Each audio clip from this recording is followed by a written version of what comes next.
안녕하세요. 오늘도 사연 살롱을 찾아주셔서 감사합니다. 저는 40대 가정주부예요. 젊은 시절부터 10년도 넘게 이어온 직업은 공인중개사고요. 공인중개사로서 용하다는 소리도 종종 들어왔어요. 용하다는 소리를 듣는다고 해서 땅값이 얼마나 오를지 아니면 떨어질지 점을 친다거나 하지는 않아요.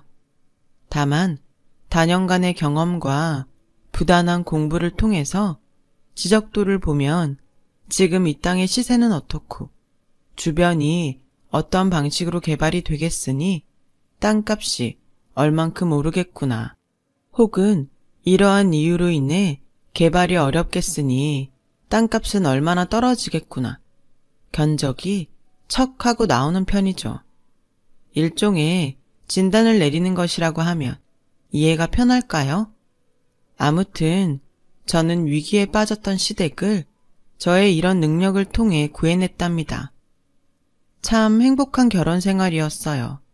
시아버지도 남편과 시댁 식구들도 모두가 인격적으로 훌륭한 사람들이었고요. 막내 며느리인 저를 무척이나 아껴주었어요. 저는 오랜 기간 있던 지병으로 건강이 좀 안 좋으셨던 시아버지의 재산을 도맡아 관리했었죠. 시아버지는 전문가의 손길이 꼭 필요할 만큼 대단한 규모의 땅 부자였거든요. 공인중개사인 저는 시아버지의 땅들을 관리하는 한편으로 유망한 지역에 재투자를 해가며 재산을 불려나갔어요. 당연히 그 재산을 혼자서 독차지하겠다거나 뭐 그런 생각은 없었어요.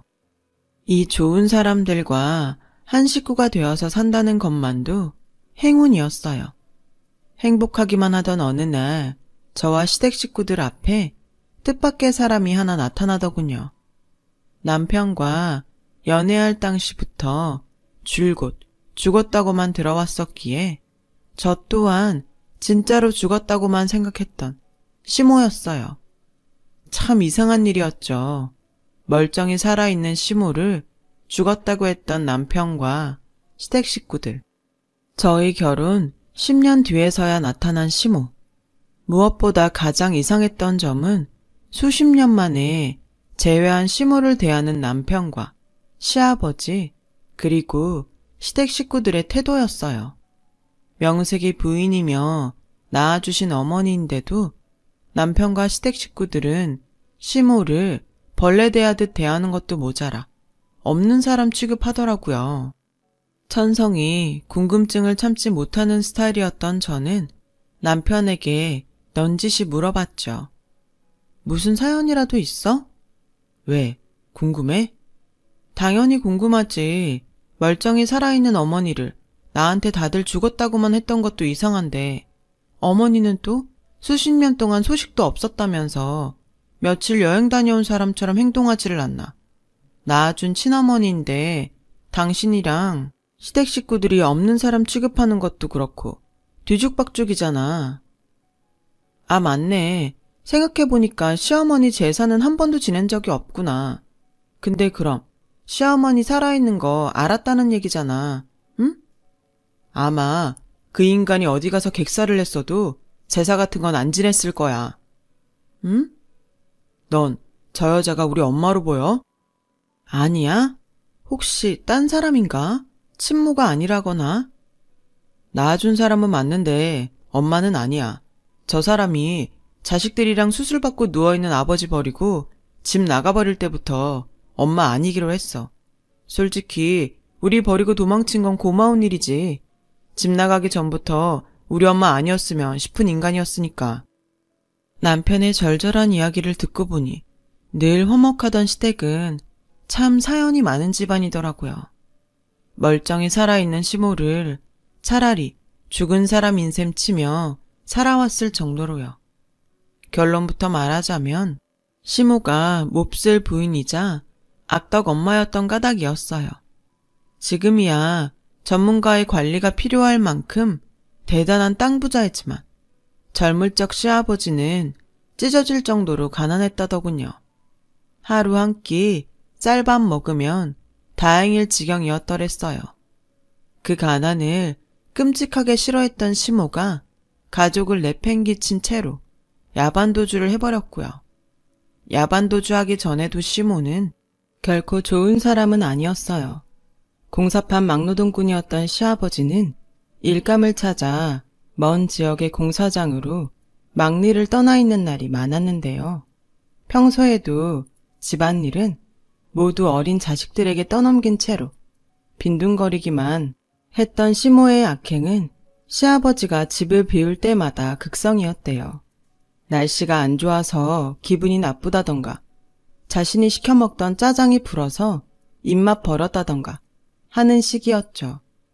그러던 어느 날 그나마 생계를 이어오던 시아버지가 크게 다쳐 공사장 일을 한동안 못하게 되자 시모는 수술을 받고 몸져 누운 시아버지와 아직은 보살핌이 필요한 어린 자식들을 내버려 두고 야반 도주를 해버린 거죠.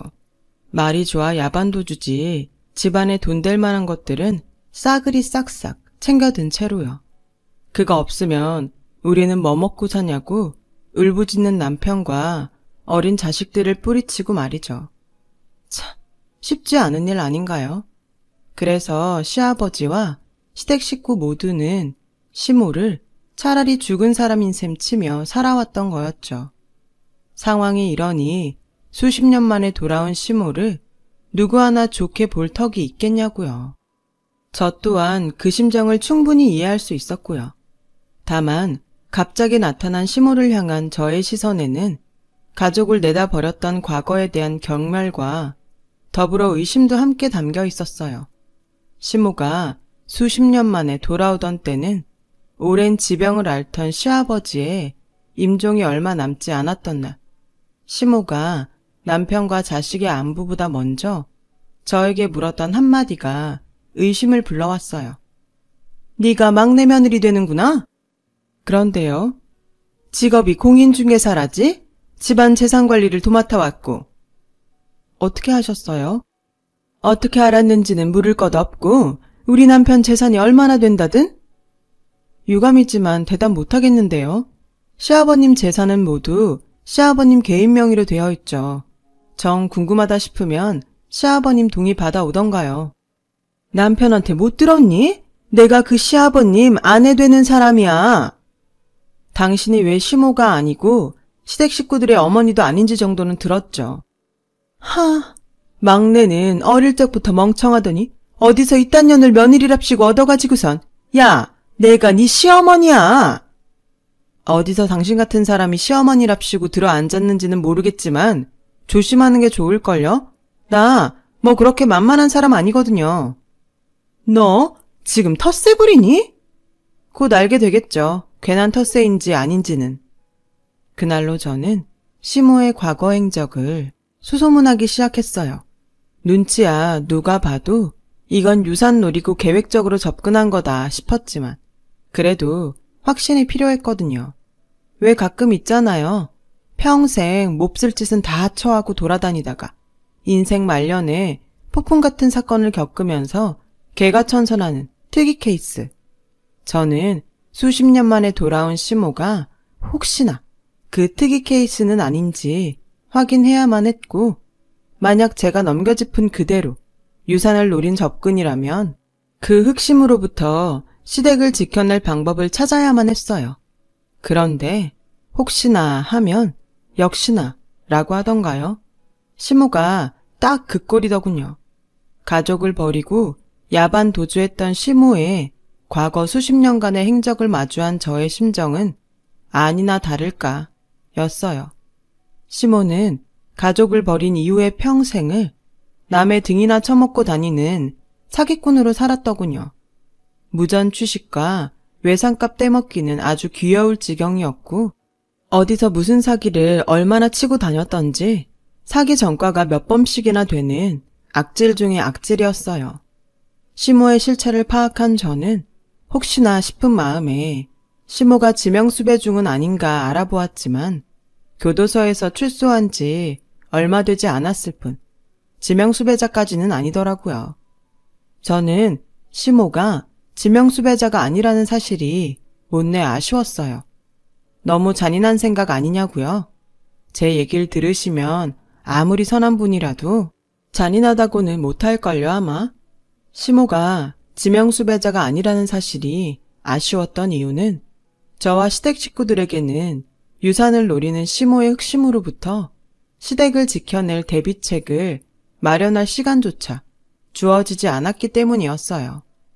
시모의 실체를 모두 파악해낸 제가 시댁 식구들에게 조심스레 사실을 털어놓던 바로 그날, 시아버지가 임종을 맞이했거든요. 저와 시댁 식구들은 시모의 흑심에 대한 대비책보다 제대로 된 자식 노릇, 시아버지의 장례를 순조롭게 치르는 것이 먼저였어요. 하지만 시아버지의 장례를 치르는 내내 저는 코빼기도 비추지 않는 시모가 무척이나 불안했고 발인을 앞둔 시간에서야 모습을 드러낸 시모를 보며 차라리 지명수배자라면 신고 한 번에 아주 쉽게 끝낼 텐데 싶었죠. 몰래 나타난 시모가 사방을 두리번거리며 부조금 통을 찾고 있었거든요. 부조금 통이 안 보인다 그쵸? 현찰부터 챙겨놓은 다음에 유산 얘기를 꺼내려고 했는데 그게 사라져버렸다. 그쵸? 아유 이걸 어째? 너지? 네가 숨긴 거지? 그럼 그걸 가만히 냅뒀겠어요? 당신이 어떤 사람인지 벌써 뻔히 다 알아버렸는데? 하여간에 눈치는 아주. 됐다 그럼. 꼴랑 부조금이 몇 푼 되니? 죽은 남편이 남겨놓은 재산이 얼마나 많은지 다 알아보고 오는 길인데? 아, 그거 알아보고 다니느라 장례식에는 코빼기도 안 비쳤구나. 이래서 내가 당신만 보면 역시나 혹시나 했는데 또 역시나 맨날 이러는 거지. 시끄럽게 떠들 것 없고 나 이혼녀 아니다. 법적으로 내가 1순위 상속자야. 자식 새끼들이랑 내년이 무슨 발버둥을 어떻게 치든 재산 전부 나한테 넘어오게 되어 있으니 그리 알렴. 그렇게 되지는 않을 겁니다 아마. 약속하죠. 그쪽이 시아버님 부인이랍시고 챙겨갈 유산은 한 푼도 없을 거라고. 솔직히 털어놓자면 그때 제가 시모에게 던졌던 경고는 일종의 허풍이었어요. 시아버지가 몸이 안 좋으시긴 했지만 정말 갑작스레 임종을 맞이했기에 저와 시댁 식구들 모두는 시모의 흑심에 맞설 대비책을 마련해두지 못한 상황이었거든요. 그리고 이번에도 역시나 시모가 유산을 노리는 흑심을 본격적으로 드러내기 시작했어요.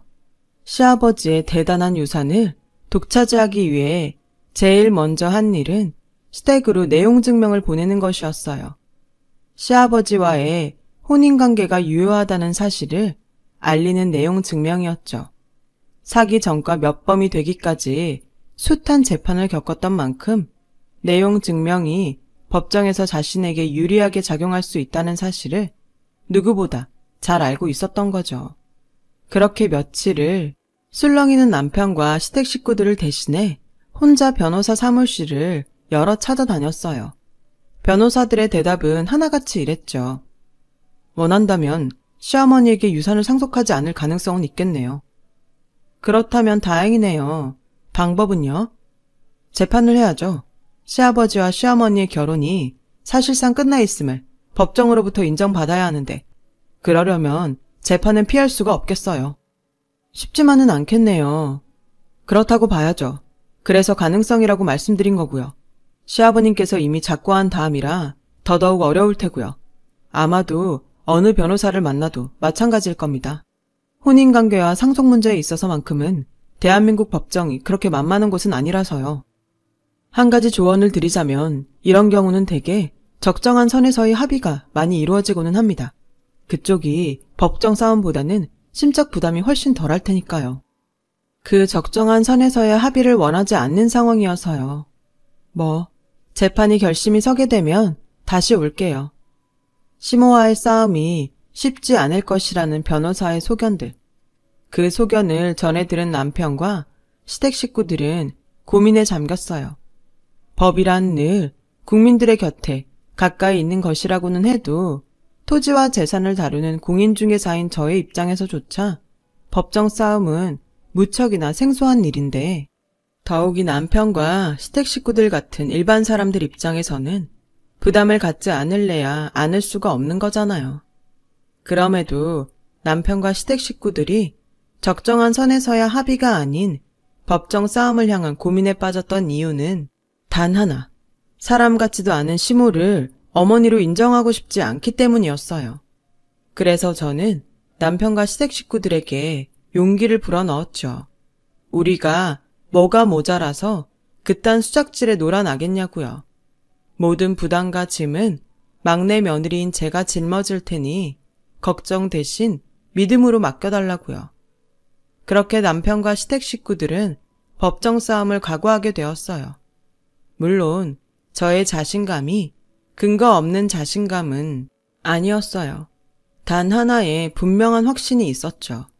시모에게는 유산을 독차지하기 위한 법정 싸움을 시작할 만큼의 여윳돈이 없으리라는 확신이었어요. 만약 변호사를 선임해 법정 싸움을 시작할 금전적 여유가 있었다면 혼인관계가 유효함을 알리는 내용 증명을 시모가 단독으로 보낼 이유도, 법정에서 불리하게 작용하리라는 것을 뻔히 알면서도 시아버지 장례식 부조금을 갈취하려 들었던 이유도 전혀 없을 테니까요. 그리고 이번에도 역시나 시모는 저의 생각에서 한치도 벗어나지를 않더군요. 변호사를 선임해 법정 싸움을 시작할 여유가 없다는 사실을 증명이라도 하듯이 건달 같은 남정네들 몇몇을 대동해서 시댁으로 쳐들어온 시모가 가구들을 부수는 등 유산을 내놓으라며 행패를 부리기 시작했어요. 그런 시모의 손에는 본인이 시아버지의 부인으로 등재되어 있는 주민등록 초본 한 장이 무기랍시고 덜렁 들려 있었죠. 참 가증스럽게도 말이죠. 봐라, 대한민국 정부가 증명한 주민등록 초본에도 내가 부인으로 되어 있지를 않니? 네, 그러시든가요. 알았으면 그놈의 태도부터 고쳐라. 시어머니 앞에서 네, 그러시던가요. 이게 어디서 소방 맞으려고? 글쎄요, 시아버님이 살아계셨으면 아마 이랬을걸요? 아픈 남편이고 어린 자식이고 다 내버려두고 집안에 돈 될 만한 것들까지 싹 훔쳐서 도망친 사람이 어디서 욕심질이야? 소방 맞으려고. 너 지금 이거 쫄려서 이러는 거 내가 모를까봐? 변호사들한테서 법적으로 내가 제1상속인이라는 소리 꽤나 들었던 모양이지 아마? 그러는 그쪽은 법원 수탁에 들락거렸답시고 법 좀 아는 모양입디다. 맞죠, 정과자님? 다 지난 일이야. 사람이 살다 보면 실수도 잠깐 할 수 있고 그런 거지. 정과가 몇 범이더라? 그게 실수 잠깐이라고? 누가 그렇게 생각하는데? 당신 교도소 선배들이 그러나? 근데 우리 가족한테 당신은 딱 이거거든. 사기꾼, 범죄자, 정과자. 그리고 수십 년 만에 나타난 몹쓸 도둑. 야! 변호사들이 그럽디다. 법정 싸움을 거치면 당신과 시아버지의 혼인관계가 사실상 애저녁에 끝나 있었음을 증명한다면 유산 한 푼 주지 않을 수도 있겠다고. 법정 싸움이 얼마나 힘든 건지도 모르는 것이 말은 아주. 이건 확실하네요. 법정 싸움이 얼마나 힘든지 그쪽은 잘 알고 있다. 그리고 변호사를 선임해서 법정 싸움을 시작할 만한 돈이 당신에게는 없다. 그래서 지금 행패를 부리는 중이다. 재판은 어떻게든 피하면서도 유산은 받아가려고. 이게? 근데 우린 아니거든. 나 혼자만으로도 그깟짐 하나 짊어지기에는 충분하거든. 그러니까 명심해요. 더 험한 꼴 보기 싫으면 우리 가족들 앞에 다시는 나타나지 마. 그렇게 약속해준다면야 인심 써서 짜장면 한 그릇은 사드릴게.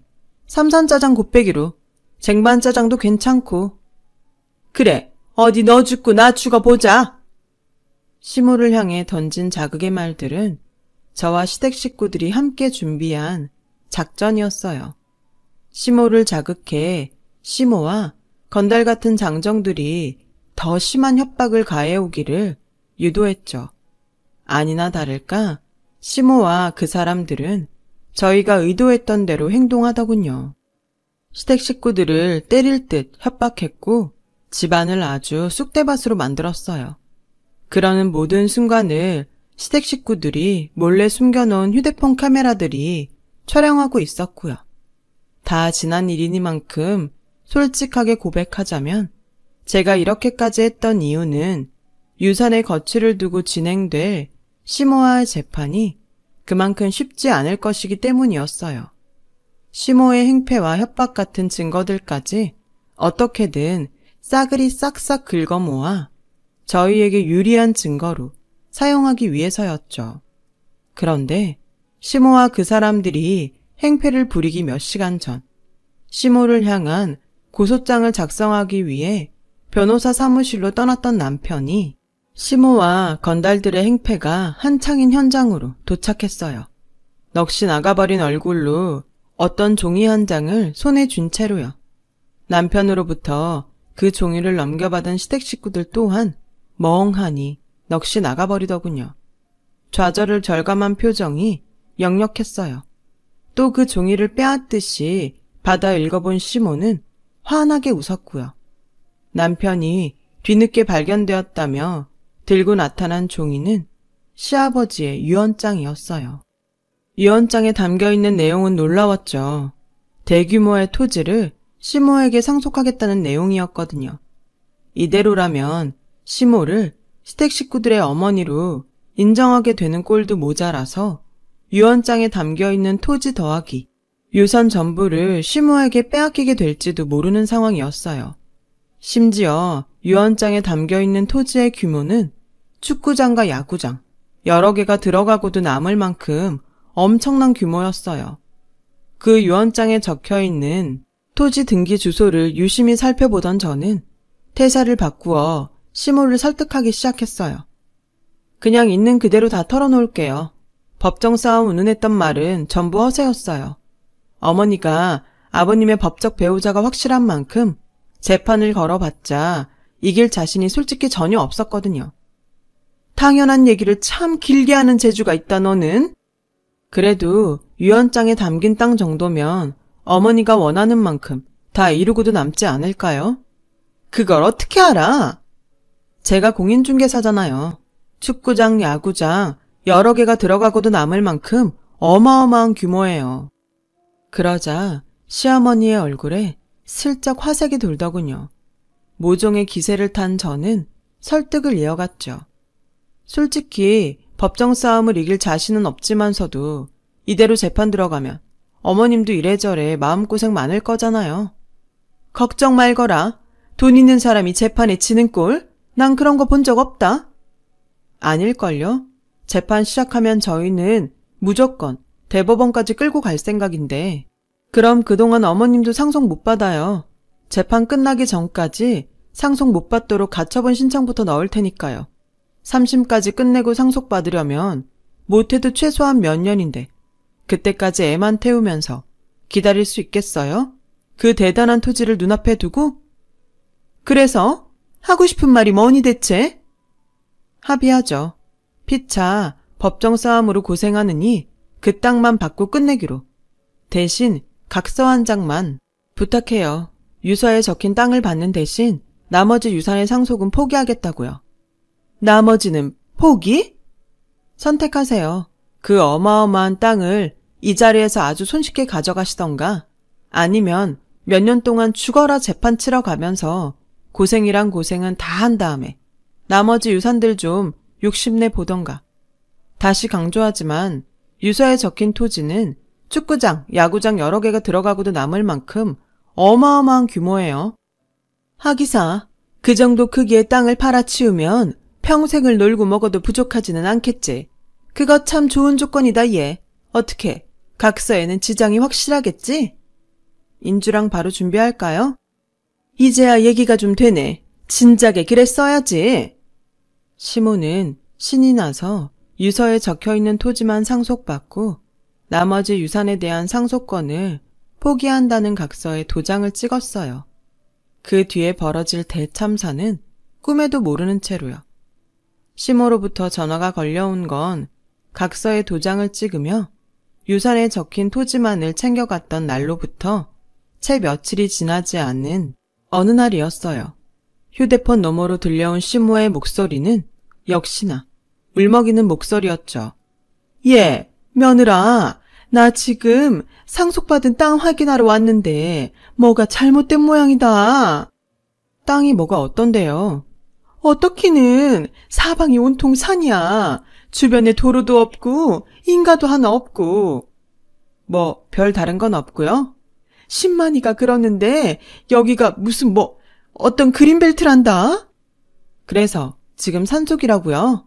그치. 아무래도 내가 잘못 찾아왔구나 싶은. 제대로 찾아갔구만 뭐. 응? 그린벨트도 그냥 그린벨트가 아니라 천연기념물 서식지예요. 그러니까 개발 그딴 거 꿈도 꾸지 말고 내려올 때 조심이나 하셔요. 괜히 천연기념물 해쳤다가 범죄 하나 추가하는 수가 있다? 그 말을 끝으로 냅다 전화를 끊어버린 저는 남편 그리고 시댁 식구들과 함께 마침내 환호했어요. 이게 어떻게 된 일이냐고요? 저와 시댁 식구들이 시모에게 패배한 거 아니었냐고요? 시모가 건달 같은 그 사람들과 시댁에 쳐들어와 행패를 부리던 날 시모에게 어마어마한 규모의 토지를 상속한다는 시아버지의 유언장을 마주하며 저는 확신했어요. 그 땅이야말로 시아버지가 남긴 저주와 복수의 유산인걸요. 그 땅이 축구장, 야구장 여러 개가 들어가고도 남을 만큼 엄청난 규모의 토지였던 건 맞아요.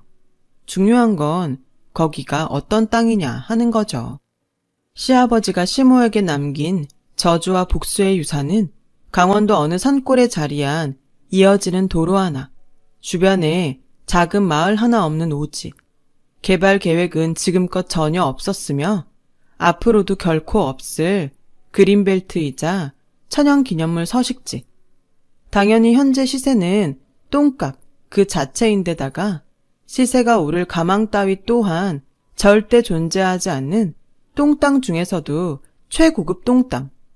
시아버지의 재산을 다년간 도맡아 관리했던 저는 그 사실을 모두 알고 있으면서도 모르는 척 가짜로 애원까지 해낸 끝에 시모에게 다른 유산을 포기한다는 각서까지 받아내었던 것이었죠.